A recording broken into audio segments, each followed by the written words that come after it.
Hey girl, welcome to Her Legacy Rewritten, where we're all about taking bold, purpose-driven action to building a life you're completely obsessed with. My name's Courtney, a small-town country girl turned entrepreneur and on a personal journey to becoming the first millionaire in my family. But to be honest, most days I still feel like I have no clue what I'm doing, but I'm obsessed with the process of figuring it out together like girlfriends. And around here, we're going to keep it raw, real, talking all things business, money, mindset, and the messy middle no one prepares you for, with epic guests who get it and stories to remind you you're not alone and you are made for more regardless of what season you're in. So grab your drink, pull up a seat, and let's do the damn thing, girl. Hey girl, I am so excited that you're here today because this episode is going to be all about how I got to where I am today and what that looks like, my journey, and maybe you can find yourself in my journey as well and know that you're not alone in not everything ending up as perfectly as we would hope it to be, right? So to start this off with, I wanted to tell you that I've always wanted to be a stay-at-home mom. I have always wanted to be a stay-at-home mom. And I've never had any other direction in life that I wanted to do until I started having kids. It's like, I want to be a stay-at-home mom. How am I going to make that happen? How am I going to do this?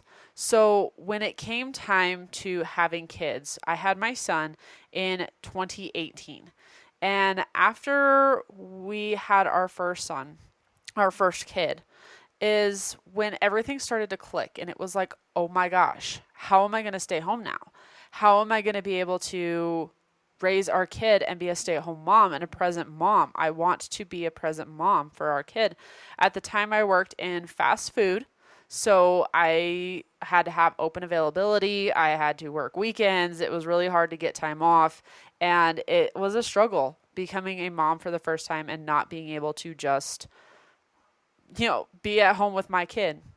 So he was born in June 2018. In December of 2018 is when my husband's cousin actually reached out, did the hey girl message, and was like, hey, like, I'm doing this business thing and da da da da. And so I was like, you know what? Maybe this might be it. And the funny thing is I didn't even have a social media until I was 23. I was unaware of the social media world. It was not something I was knew of or tried. Like, I honestly did not know until about 2015. So 3 years prior to finding out network marketing is when I finally had a social media. So fast forward, my husband's cousin reached out. I decided to get started. It was a low ticket MLM and did the whole hey girl message, got me in. I was not a fan of the hey girl messages. That was not something that I liked to do. I did it with a couple people and my mom ended up signing up just to help me out. She's like, I'll do the 3-month auto ship thing to help you figure it out. But basically after that, she was done. And so I was very grateful that she did that for me. But at the same time, it's like, oh my gosh, 3 months, I'm not going to have somebody there. Signed up a couple different people, but it was just not my thing. The model was just not what I was looking for. And so when it came time to feeling like I was just going to quit because I'm like, this isn't for me, I came across something that most people nowadays would be familiar of. It was more of a earn while you learn coaching program that had an affiliate attachment to it. So you could sell the trainings in the levels that it was and earn while you learn. And this was all about attraction marketing, organic marketing, which is something I really wanted to do because I didn't have money for ads. I didn't really want to get into that, but I was very interested. And with this business model, I actually didn't make any money. And to be quite honest with you, it was because I was scared. I was absolutely terrified to get out of my comfort zone. I was terrified to show up live and in person. I was terrified to do master classes or trainings or anything it was a lot to get me to even do my first live. It took me 2.5 hours to hit the live button, to go live for the first time. It was so sad. But, I worked through fears, and maybe a lot of you can relate to that, where it didn't come natural to you starting a network marketing business, an online business, and really getting yourself vulnerable. Like, you're not just showing up for a job and them telling you what to do. You're showing up building a business. They give you guidelines, but basically you can do it however you want. And that's the scary part, is that it's kind of like you do what you want. So in this business, I had the earning potential of between $175 and $5,000. I made zero. I think in a year and a half that I paid for the affiliate program, I made $0. And it was because of my limiting beliefs and my fears that I did not work through. So moving on from that. I did a lot of different things. I learned a lot from that coaching program. But it also wasn't what I was looking for. It was not what was kind of like satisfying that urge of how am I going to make money online. And then I came across the business that I'm in right now, which is high ticket affiliate marketing, like direct sales. High ticket direct sales is what it would be. And I absolutely love this model. I love what it has to offer for me and my family. I love the products. And that was really when I kind of felt like home. And when I came across this, honestly, I came in with this business with $10,000. Like, it was a big investment. I didn't have to do that much, but I did because I saw the earning potential. And that's really what I wanted to do. So it took about a year. By the time that I found my high ticket direct sales business, it took a year before me and my husband jumped in. It took a year before we were like, okay, we can do this. My husband was a little skeptical. He was a little held back of like, that's a lot of money that we're going to be putting down. But he saw my drive on like, this is different. This is something that I want. I want to do this not only for the products, but for the business model. And that is going to change our life. And so ever since we finally invested August of 2020, I believe. And no, 2021. So August 1st, 2021 is when we jumped into high ticket direct sales. And it's been a roller coaster ever since then. But it's been a learning journey, and it's been something that I've needed to learn. So when coming in, I actually came in with one of the top income earners and within a certain group, right? And so I came in with a top income earner, and my thought was, like, oh my God, I'm gonna be close to the fire. I'm gonna be learning everything I need to be top income earner. I'm gonna have like all these awesome like trainings and like support and everything that I thought that I was gonna get, right? Well, it was very wrong. My belief in that was very wrong. So what I ended up doing was I showed up for the training. I showed up for the coaching calls. I did what I was told to do. And then when it came time to hit the ground running, since I wasn't the one being the star student, I got left behind. I got like treated like I was nothing because I didn't make sales right out the gate. I didn't like get everything, like, you know what I mean. I hope you understand what I mean, because I didn't get everything right off the bat. And I don't do good with learning, like reading comprehension. I am very much a hands-on learner. Like, if you give me some Legos, or like in fast food, you teach me how to wrap a sandwich, oh my gosh, I could do that like in my sleep. But when it comes to reading comprehension, I have an extremely hard time remembering what I read or what I heard. It's not a strong suit of mine. So when it came to this, it's been taking me a lot longer to learn things because I don't remember things. And she saw that, and I just kind of got left behind, to be 100% honest.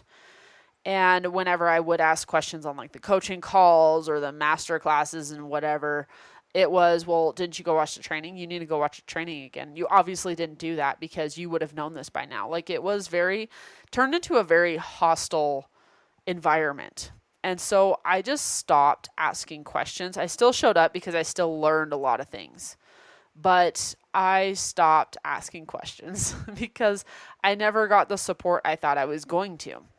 So this was August of 2021. And by, I think it was February 2022, so 7 months, 8 months later, I decided to do another Earn While You Learn program. So I can make some side income while building my business, learning these skills. And the person I signed up with in my high ticket direct sales business did not like that. She was very upset about that. And guess what? I got kicked out of everything. All the Facebook groups, all the trainings, all the platforms. I got kicked out of everything. And it wasn't so much like a shock. It really wasn't. I actually kind of had a sigh of relief, to be 100% honest with you, because I didn't have to listen to her anymore. I didn't have to do anything. I didn't have to be in the hostile environment anymore.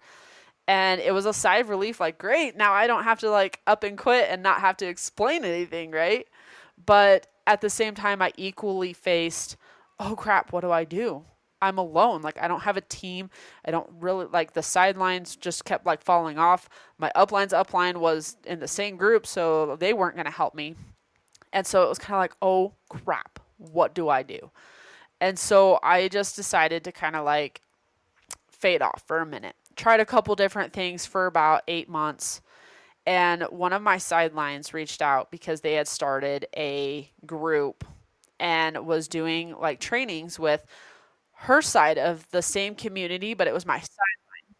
And so I was really excited because I was like, okay, cool. Like, I'm a part of this community. I can start building my business again and be a part of something that's better.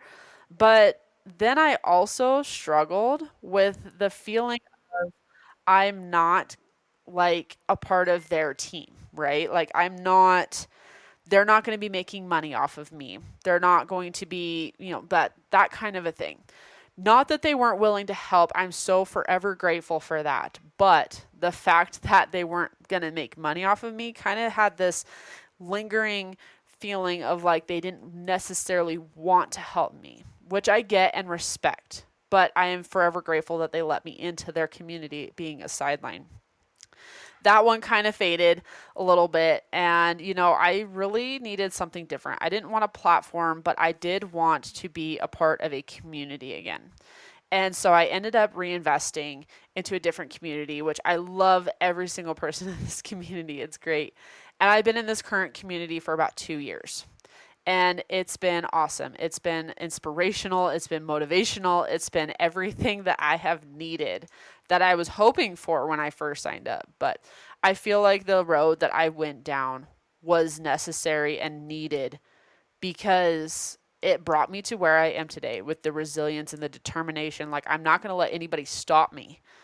And I've always been that way. Like, unless if I'm satisfied, I'm not stopping, regardless of what other people have done to try and tear me down. I am not the giving up type of person. So I don't do that. And it's not, and especially if it's from somebody doing me wrong, I definitely don't give up because they're not going to be the reason I quit.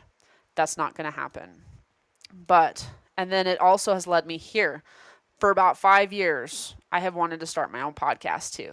This is why you're listening to me, is because I'm finally outliving my dream of starting a podcast, having a high ticket business, and living my best life with my family and building that legacy income and rewriting my story. That's what this is all about, is rewriting my story and my legacy and not taking no for an answer, because I don't believe in taking no for an answer, because someone else is going to try and benefit off of you quitting. Like, that's really sad to say, but sometimes people benefit, even if it's from their own ego. They benefit if you quit. They benefit if they can tear you down to the point of quitting or like just giving up. And I refuse to give someone those emotions of mine because it's not worth it.